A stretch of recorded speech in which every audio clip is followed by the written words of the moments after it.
Welcome दोस्तों, learn better channel में आपका स्वागत है। पहले हमने देखा था कि अर्थ में लैटिट्यूड लॉन्गिट्यूड क्या होते हैं और टाइम जोन्स क्या होते हैं, कैसे अर्थ के टिल्ट होने से दिन छोटे या बड़े होते हैं और कैसे जो पोलर रीजन है तो उनमें 6-6 महीने तक जो सूरज दिखाई नहीं देता। आज हम कुछ बेसिक कॉन्सेप्ट देखेंगे, तो शुरू करते हैं।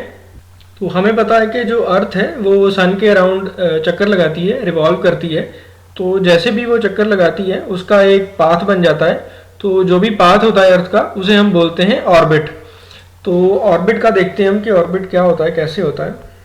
तो जो अर्थ का ऑर्बिट होता है वो बिल्कुल ही गोल नहीं होता, वो थोड़ा सा एलिप्टिकल होता है। सेकंड देखने वाली बात ये है कि जो सन है वो भी सेंटर में नहीं है। जो सन है अगर यहाँ पे हम सेंटर निकालें तो ये एक लाइन और ये दूसरी लाइन, तो जो सन है वो थोड़ा सा लेफ्ट को ज़्यादा है। अगर इस पिक्चर की बात करें तो इस ऑर्बिट में होगा क्या कि जो सन है कई बार अर्थ के पास आ जाएगा, कई बार अर्थ से दूर चला जाएगा। तो इन दो कॉन्सेप्ट्स को हम बोलते हैं पेरिहिलियन एंड एपहिलियन। जब अर्थ के सबसे पास आता है सन तो उसे हम बोलते हैं पेरिहिलियन। तो अर्थ का और सन का जो मिनिमम डिस्टेंस है वो है 147.1 मिलियन किलोमीटर्स। तो ये मिनिमम डिस्टेंस है। जब भी अर्थ रिवॉल्व करती है तो सन और अर्थ के बीच में जो मिनिमम डिस्टेंस आता है वो ये आता है। और जो मैक्सिमम डिस्टेंस होता है उसे हम बोलते हैं एपहिलियन। जब भी रिवॉल्व करेगी अर्थ तो जो मैक्सिमम डिस्टेंस आएगा वो होगा 152.1 मिलियन किलोमीटर। अब जो इमेजिनरी लाइन है जो पेरिहिलियन से लेके एपहिलियन तक जा रही है तो इस लाइन को बोलते हैं एप्सी लाइन या एपसाइड। तो ये क्वेश्चन इंपॉर्टेंट है, कई बार एग्जाम्स में भी आया है कि एप्सी लाइन और या एपसाइड क्या होता है। जैसे हमें पता है कि टिल्ट होने से सोल्स्टाइस बनता है और जून 21 जो है वो सबसे बड़ा दिन होता है और दिसंबर 21 जो सबसे छोटा दिन होता है। तो पेरिहिलियन आता है जनवरी 3 को। जनवरी 3 को जो सन और अर्थ के बीच में डिस्टेंस होता है वो सबसे कम होता है। और एपहिलियन आता है जुलाई 4 में। तो जुलाई 4 में जो सन और अर्थ का डिस्टेंस होता है वो सबसे ज़्यादा होता है। तो ये थोड़ा ट्रिकी है याद रखना, क्योंकि जनवरी में सर्दी होती है बट डिस्टेंस कम होता है। सनरेज ज़्यादा पहुंचती हैं बट टिल्ट होने की वजह से ये सर्दी होती है यहाँ पे।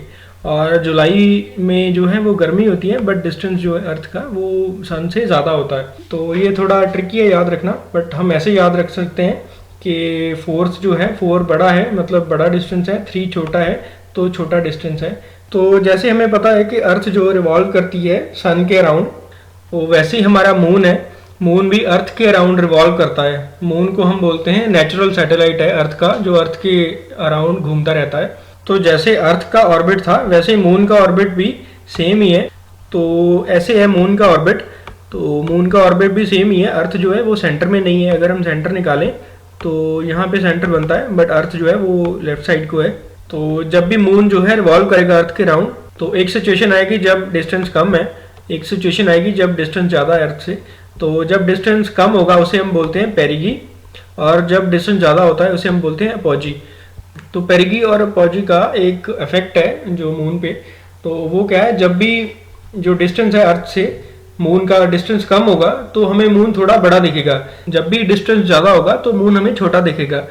तो यहाँ पे हमें दिख रहा है कि जो अर्थ है और मून है सबसे कम डिस्टेंस जो है इसका वो होता है 3,63,300 किलोमीटर, और सबसे ज़्यादा डिस्टेंस है जो वो होता है 4,05,500 किलोमीटर।